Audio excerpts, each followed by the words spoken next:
ఈ నెల 24న పవన్ కళ్యాణ్ నటించిన హరిహర వీరమల్లు సినిమా విజయవంతం కావాలని పెందుర్తి ఎమ్మెల్యే పంచకర్ల రమేష్ బాబు సభవరం అభయ ఆంజనేయ స్వామి ఆలయంలో 108 కొబ్బరికాయలు కొట్టి పూజలు చేశారు.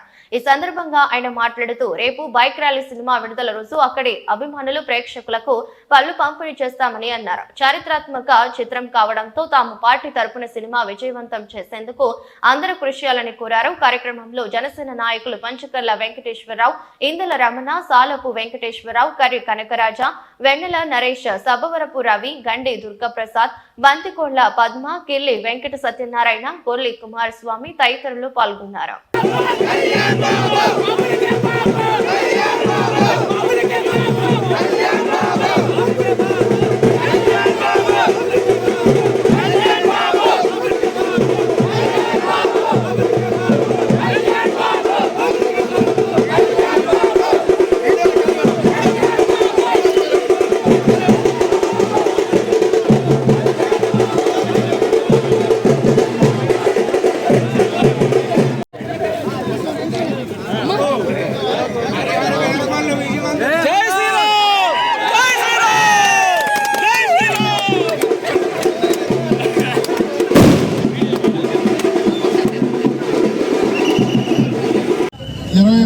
తారీఖు అంటే ఎల్లుండి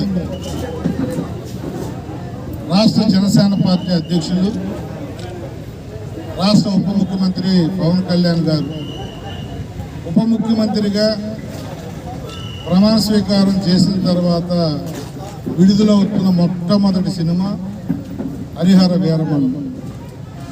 ఆ సినిమా ఎల్లుండి రిలీజ్ సందర్భంగా అది సూపర్ డూపర్ హిట్ కావాలి అని పవన్ కళ్యాణ్ గారికి ఆయుర ఆరోగ్యాలు దగ్గర మంచి కార్యక్రమాలు అంటే ఫ్రూట్స్ కానీ స్వీట్స్ కానీ పంచుతూ ముందుకుండు కాలుస్తూ అందరికీ స్వాగతం పలికే విధంగా థియేటర్ల దగ్గర 24వ తారీఖు కార్యక్రమాలు చేస్తాం. రేపు పొద్దున్న బైక్ ర్యాలీ చేస్తాం ఆస్కపల్లి జంక్షన్ నుంచి, అలాగే కొత్త రోడ్డు వరకు, మళ్ళీ వెనక్కి వచ్చి ఈ సెంటర్లో పూజ చేసాం. సాయంత్రం పెందుర్తిలో చేస్తున్నాం. ఎందుకంటే ఇది ప్రజలకు ఉపయోగపడే కార్యక్రమంగా, ప్రజలకి అవేర్నెస్ తెచ్చే కార్యక్రమంగా, త్యాగాలకి బడుగు బలహీన వర్గాల తరఫున ఫైట్ చేసే ఒక నాయకుడి చరిత్రని తెరకెక్కించిన సినిమా కాబట్టి అందరూ ఆదరించమని కోరుతూ పవన్ కళ్యాణ్ గారికి అపూర్వ ఘన విజయాన్ని సాధించాలి అని చెప్పి ఆ భగవంతుడు ఐశ్వర్యతలో ఉన్నతమైన జీవితాన్ని భగవంతుడు ప్రసాదించాలి. మా కోసం పుట్టిన పవన్ కళ్యాణ్ గారు బడుగు బలహీన వర్గాల అభ్యున్నతి ధ్యేయంగా ముందుకెళ్తున్న ఉప ముఖ్యమంత్రి గారు సినిమా సూపర్ డూపర్ హిట్ అవ్వాలని ఈరోజు గుళ్ళో పూజలు చేస్తూ మీడియాతో మాట్లాడుతూ ముందుగుండు కాల్చాం. రేపొద్దున్న పెద్ద ఎత్తున అన్ని మండలాల్లో కూడా ఫ్యాన్స్ తో మోటార్ సైకిల్ ర్యాలీ చేస్తా ఉన్నారు. వాళ్ళకు రాజకీయ నాయకులుగా మేము కూడా వారికి అండదండలు అందించి ఆ భగవంతుడు ప్రసాదించే సినిమాని దిగ్విజయవంతంగా నడిపించాలని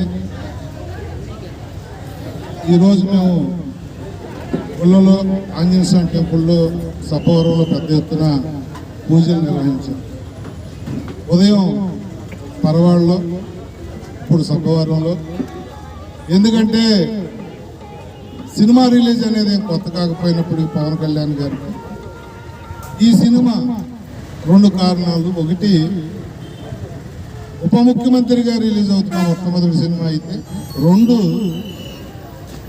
ఒక వీరుడు, ధీరుడు, సూర్యుడు ఎవరైతే పెత్తందారులకు వ్యతిరేకంగా పోరాటం చేశాడో ఒక మహానుభావుడి జీవిత చరిత్రని తీసుకుని ఒక మెసేజ్ ఓరియంటెడ్గా ఈ రాష్ట్రానికి, దేశానికి మేలు జరిగే విధంగా సినిమా ద్వారా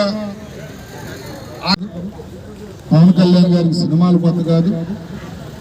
ఈ రాష్ట్రంలోనే కాదు, ఈ దేశంలోనే అత్యధిక పారితోషికులు తీసుకుని అత్యధికంగా ప్రజాదరణ ఉన్న సినీ హీరో ఎవరైనా ఉన్నారంటే అది పవన్ కళ్యాణ్ గారు. మరి అలాంటి పవన్ కళ్యాణ్ గారు ప్రజా జీవితంలోకి వచ్చి మరి సంపాదన ధ్యేయమైతే ఆయనకి ఇంకా సినిమాల్లో హీరోగా నటించడానికి 25 సంవత్సరాలు వయసు ఉంది. అయినప్పటికీ కూడా కేవలం ఈ రాష్ట్రాన్ని నన్ను ఆదరించిన ప్రజల్ని నేను కూడా ఏదో చేయాలన్న తపనతో రాజకీయాల్లోకి వచ్చి సొంత డబ్బులు ఖర్చు పెట్టి ఎన్ని మహాకార్యాలు చేశారో మీ అందరికీ తెలుసు. రైతులను కానీ, అదే ఆరోగ్య ఇబ్బందులతో ఉన్న కిడ్నీ బాధితులను కానీ, ఇతరత్ర ఇబ్బందుల్లో ఉన్న వాళ్ళు కానీ, మహిళలను కానీ, విద్యార్థులను కానీ, ఇలా ఎన్నో వర్గాల వారిని ఆయన సొంత డబ్బులతో ఆదుకున్న తీసిన సినిమా. నిజంగా సినిమా గురించి ఏంటంటే రోమాలు నిక్కపరుచుకునేది ఒళ్ళు గొగురుపాటుగా సినిమా వచ్చింది అని చెప్పి నాకు తెలిసింది. ఇది ఏదో సినిమాగా కాదా లాభార్జన కోసం కాకుండా ఈ రాష్ట్రానికి మేలు జరిగే విధంగా ఒక మెసేజ్ ఓరియంటెడ్గా తీస్తున్న సినిమా కాబట్టి ప్రజలందరూ కూడా ఈ సినిమా చూసి ఆయన వ్యక్తిత్వం ఏంటి, ఆయన తాలూకా కమిట్మెంట్ ఏమిటి, ఆయన ఎంతో భవిష్యత్తున్న సినీ ఫీల్డ్ను కూడా వదిలేసి రాజకీయాల్లోకి అణగారిన వర్గాల కోసం, అట్టడుగు వర్గాల కోసం, పేద ప్రజల కోసం రాజకీయాల్లోకి వచ్చిన వ్యక్తిని మనం ఏ విధంగా గౌరవించుకోవాలి, ఏ విధంగా ఆ వ్యక్తికి బాసటగా అండగా నిలవాలి అనేది తెలియజేసే విధంగా మేము కార్యక్రమాలు తీసుకున్నాం.